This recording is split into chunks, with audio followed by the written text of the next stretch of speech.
Saudações, irmãos e irmãs, amigos e amigas. Quem está falando aqui é André Santos, filósofo, teólogo e hipnoterapeuta profissional. E quero compartilhar com vocês um pensamento que me veio agora. Eu recebi de um amigo no WhatsApp, umas imagens e perguntando o que eu achava, Eram as imagens LGBTs, com pensamentos assim, que não vão de encontro com os valores apontados na Sagrada Escritura. E aí eu falei, olha, se você fizesse essa pergunta para Jesus, o que ele responderia? E para você, diante a tantos contras-valores da nossa sociedade que a gente sempre circula aí no WhatsApp, Se fizesse essa pergunta para Jesus, o que ele diria? Aí eu lembrava, falava com ele assim, olha, os discípulos perguntaram, é lícito pagar imposto a César ou não? Diz assim, olha, dá a César o que é de César e dá a Deus o que é de Deus. E acredito, meus irmãos, minhas irmãs, meu amigo, minha amiga, que o caminho é esse. É quando a gente foca nos aspectos negativos, a tendência do negativo é fluir rapidamente. Mas quando a gente foca nos aspectos positivos, naquilo que a gente acredita, a gente começa a anular aquelas questões negativas.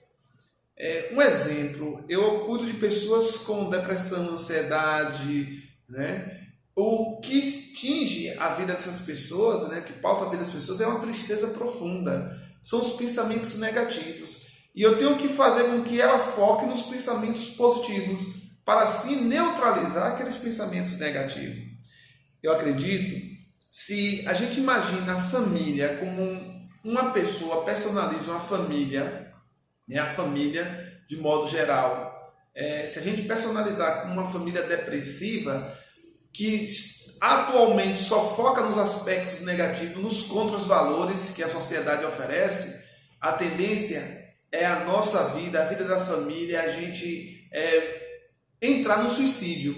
Porque é assim que a depressão, quando ela se torna profunda, ela pode gerar um suicídio, Assim a família, ela pode se perder. Mas quando a família foca nos valores, naquilo que é essencial, que a constitui, aí sim, aí ela tende a fluir para a positividade. Eu acredito que se a gente quer combater os contravalores que a sociedade está oferecendo em relação à família, é deixar de lado. Quem quiser falar, fale. Quem quiser publicar livro, que publique. Mas para você, cristão, que conhece daquilo que você é orientado, você não vai se envolver com isso. Você não vai orientar seu filho a isso. Esse que está o gostoso da vida, o princípio de liberdade que Deus nos deu. É a única coisa que Deus Todo-Poderoso, uma das únicas, que Ele não vai fazer. Deus que tudo pode, não vai fazer duas coisas. Primeiro, não vai deixar de nos amar, independente da nossa condição, e não vai ferir o nosso princípio de liberdade. A gente vai falar um vídeo sobre o conceito de liberdade, É isso que tem que pairar no coração das pessoas. O que é liberdade? Eu fazer aquilo que eu quero, Tem ali a pista, os sinais de trânsito, a pista toda sinalizada, é eu andar na contramão, eu andar na outra mão, Eu furar o sinal vermelho, fazer aquilo que eu quero.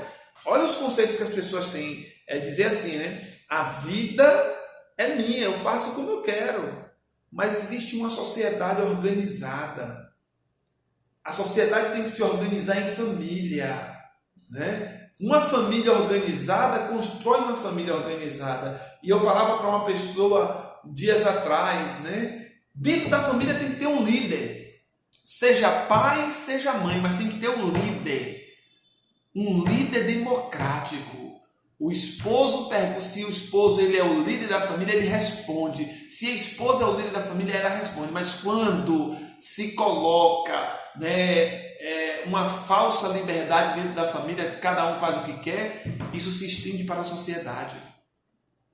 Então eu acredito que o caminho é voltar às origens da família, é falar dos valores familiares. Uma família organizada gera uma sociedade organizada. Vamos esquecer as pessoas aí, né? Porque eu vejo pessoas aí agredindo as outras, agredindo os homossexuais, são filhos de Deus, né? Mas cada um responde pelos seus atos, o princípio de liberdade. Deus vai colocar lá na Sagrada Escritura, olha, diante de ti põe uma vida e a morte. Ele vai sugerir, escolhe pois a vida, mas a escolha é sua. Agora você que faz a escolha, você é responsável pelos seus atos. Não é a sociedade, é você. A escolha é sua. E isso que a justiça deveria pairar, né? Você é responsável pelos seus atos. E não a gente criar julgamentos para as pessoas. Você está condenado por isso, você está condenado por aquilo. Não estou falando questão de homicida, né? Mas é dizer que aquele é mais pecador do que o outro. Né? A gente tem a tendência a fazer um pré-julgamento das pessoas, a criar regras ferindo o princípio de liberdade. Mas a escolha, cuidado. Se a sociedade, aí que está, organizada, ela estabeleceu desde tempo o conceito de família, pai, mãe e filhos, né? A gente tem que seguir, tem que respeitar isso. Embora que eu não queira respeitar, eu vou arcar com a consequência daquilo que a sociedade escolheu. Mas é preciso definir em sociedade como um acordo. Isso é democracia. Se a gente quer respeito, a gente tem que respeitar o outro. E a maioria aqui é que vence. A gente tem que pensar na maioria. Penso assim que no direito canônico dentro da Igreja Católica, né, tem lá no último cânone, tem lá, a salvos animaram, né? A salvação da alma é o bem maior da igreja. E não se diz mais alma, né? A salvação da pessoa é o bem maior da igreja. Eu acredito que a salvação da pessoa é o bem maior da Constituição, a vida em primeiro lugar. A salvação da pessoa é o bem maior que paira no nosso mundo, na nossa sociedade. Se a gente pensar que a vida vem em primeiro lugar, a gente vai lá pairar, desde a Sagrada Escritura, aquilo que gera vida, e a gente vai defender como princípio primeiro tudo aquilo que está voltado para promover a vida. A vida. A família gera vida. Se não há família, essa união de um homem e mulher, não há vida.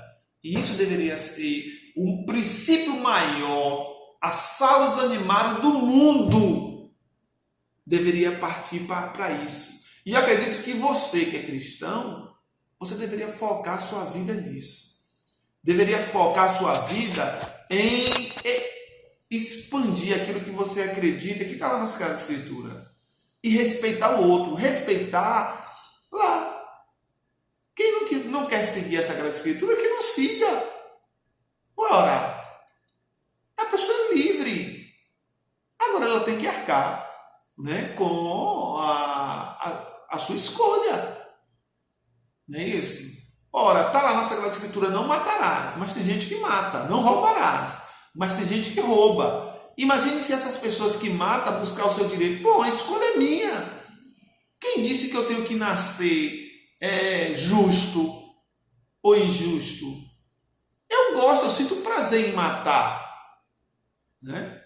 Imagine se essas pessoas fossem buscar o direito delas, supostos direitos dela de escolha de liberdade. Está lá. O princípio maior é não matar, mas tem gente que mata. O princípio maior é não roubar, mas tem gente que rouba. Imagine um Brasil de tantos corruptos que nós temos por aí, né? Os últimos tempos vem mostrando isso.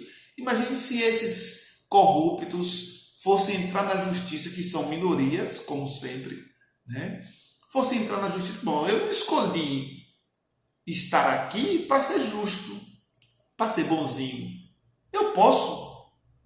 A escolha é dele. Mas a sociedade criou um princípio moral que roubar não condiz com os valores. Matar não condiz. Como também se a sociedade imprime um valor de família, isso tem que ser seguido. Ora, e quem, né? Aqui é uma diferença, eu quero deixar bem claro a diferença de consequências entre uma pessoa que mata e uma pessoa que rouba e outras contras-valores, né? São comportamentos diferentes, mas eu estou dizendo que você tem que arcar com as suas escolhas. A sociedade, ela não vai aceitar que uma pessoa roube. A sociedade, ela não vai aceitar que uma pessoa mate. Como também a sociedade, ela não vai aceitar uma estrutura de família fora daquilo que ela está acostumada. Fora daquilo que gera vida. A vida, a salus animarum, deve estar em primeiro lugar, em todas as circunstâncias.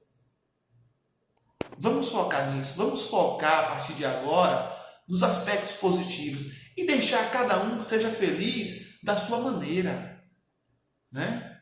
Tem certas coisas que são mínimas, né? Entre um homem e uma mulher tá se beijando lá, que deixe ser o mínimo. Cada um vai arcar com suas consequências com Deus. Agora foque, eduque seu filho naquilo que você acredita. Se você acredita que isso é um valor, eduque seu filho nisso. Mas se você não acredita, mas foque nas coisas positivas dele. A educação primeira deveria ser em casa. É a primeira escola da fé. Forte abraço para vocês.